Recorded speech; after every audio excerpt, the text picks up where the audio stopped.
Hey everyone, in this video we'll learn about the fundamental theorem of algebra, and this is a very important theorem in mathematics. And what it states is that if we have a function, a polynomial function f of x, so this is a polynomial function, and it has a degree n greater than 0, so first degree, second degree, third degree polynomial function, as long as the degree is greater than 0, then what this means is that it has at least one complex root. So there is at least one complex root to f of x if it's a polynomial function of a degree greater than 0. So an important extension of the fundamental theorem of algebra of this theorem right here is that a polynomial function f of x has n roots. So n, again, is the degree of the polynomial function. It has n roots. And we'll go through a few examples. But one more thing I wanted to highlight is that one complex root, what does this mean?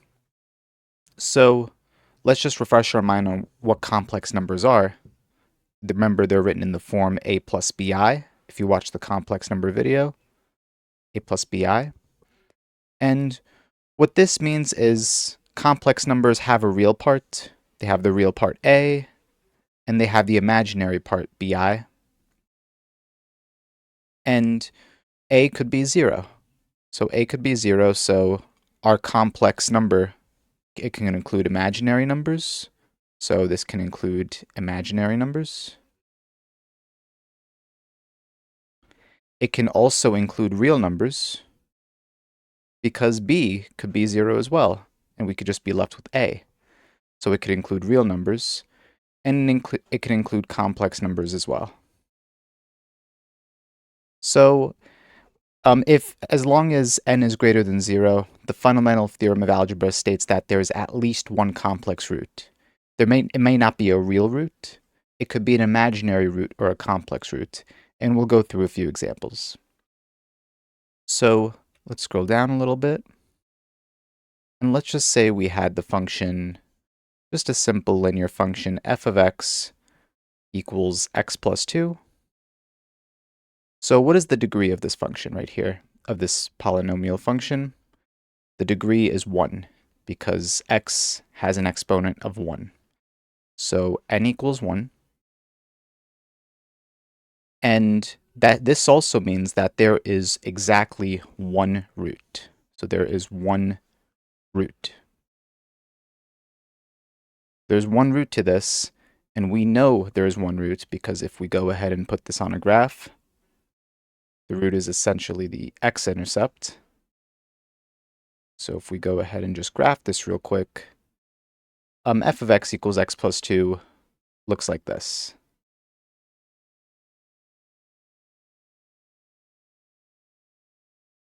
And it has one real root right there. So the root right there happens to be at -2. X equals -2. Good, so that's a simple example.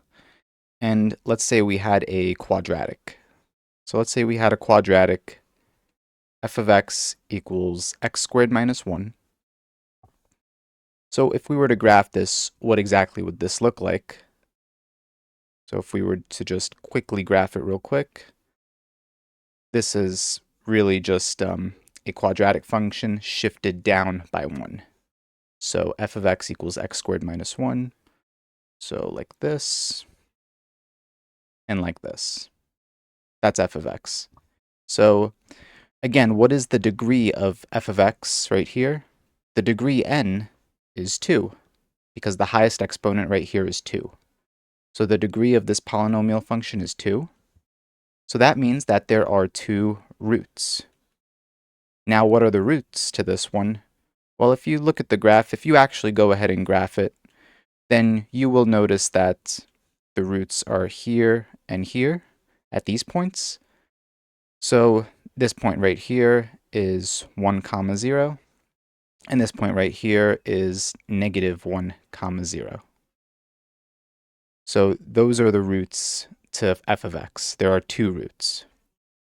Great, so now let's actually talk about a different type of quadratic right here. F of x equals x squared plus 1. And if you go ahead and graph this, you'll notice something interesting. And you'll notice why we had to explain that complex number caveat in the Fundamental Theorem of Algebra definition above. So f of x equals x squared plus 1. If you graph this, it looks like that. Just a quadratic shifted up by 1 quadratic function. And you'll notice that it does not touch the x-axis at all. It does not touch the x-axis. F of x has no x-intercept. But take a look at the degree. X squared plus 1, so n, the degree equals 2. So there must be 2 roots. But as you can see right here, there's no roots when we graph it. There are clearly no roots. There are no x-intercepts. Because the roots are not real.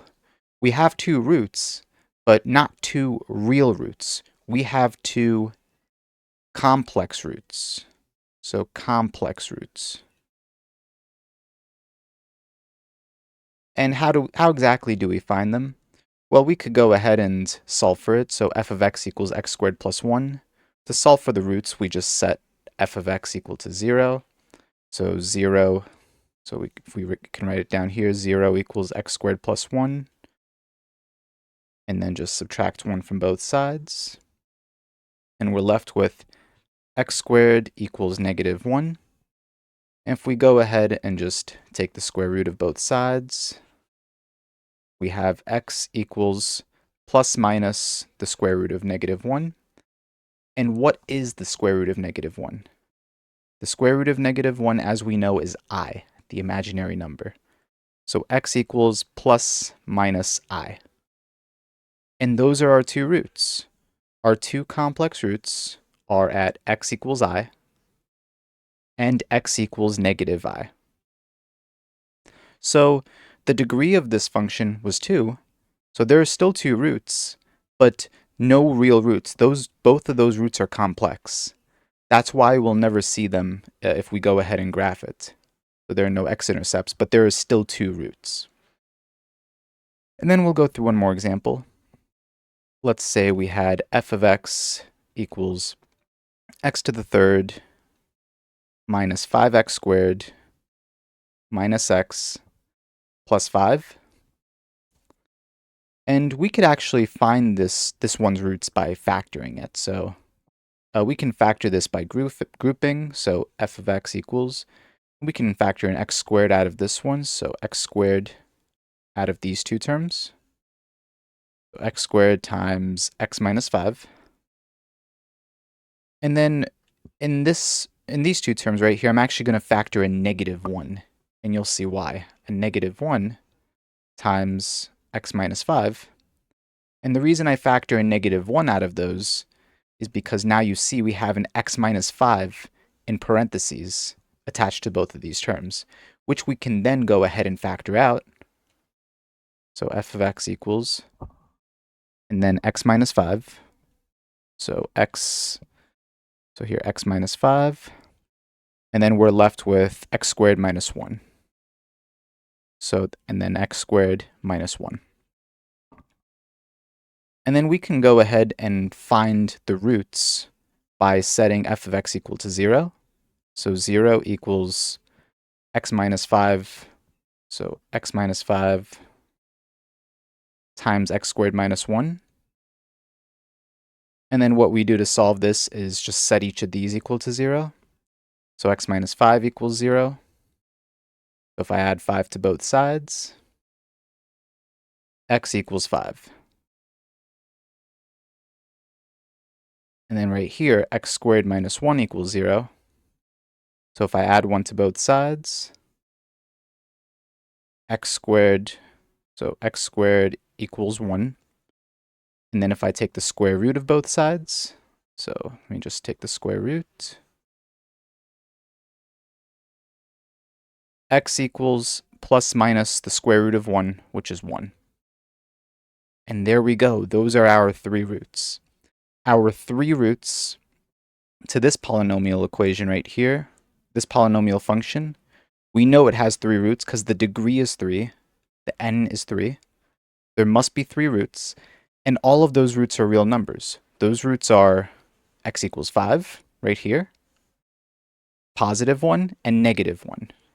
So those are our 3 roots, x equals 5, positive 1, and negative 1. These are our roots.